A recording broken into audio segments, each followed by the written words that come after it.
জামায়াতে ইসলামীর আমির ডাক্তার শফিকুর রহমান তার সেই বহুল আলোচিত মায়েদের ৫ ঘন্টা কর্মদিবসের বিষয়টি আবারও কোনো এক জনসভায় উত্থাপন করলেন এবং তিনি এও ব্যাখ্যা দিলেন যে ৫ ঘন্টার বাহিরে বাকি যে ৩ ঘন্টার বেতন সেটা কোত্থেকে আসবে। তিনি বললেন সেটা সরকার দেবে, এটুকু অ্যাপ্রিসিয়েট করা যায়। কিন্তু যে প্রশ্নগুলো উত্তর এখনো খুঁজে পাওয়া গেল না সেগুলো হচ্ছে, উনি মায়েদের বলতে কি সকল নারীকে বুঝালেন? কারণ যে মা সন্তান ধারণ করেছেন বা সন্তান জন্ম দিয়েছে সেই মা আর আম নারীর মধ্যে অনেক পার্থক্য আছে। আম নারী একজন অবিবাহিত মহিলা হতে পারেন, অথবা সন্তান জন্ম দেননি এমন মহিলাও হতে পারেন।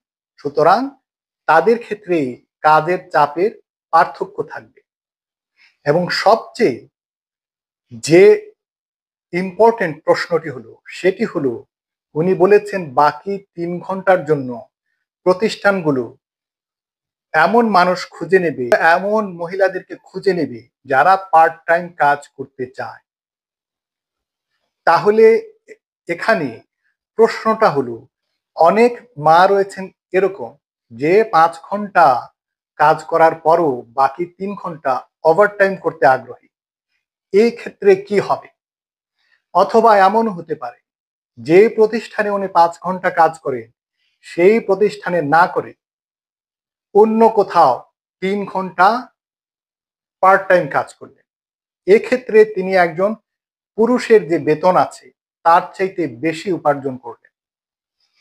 এই বিষয়গুলোর কিন্তু সুরাহা হয়নি, এই প্রশ্নগুলোর কিন্তু উত্তর পাওয়া যায়নি। তবে বলা যায় সামগ্রিকভাবে বিষয়টি অ্যাপ্রিসিয়েট করার মতো।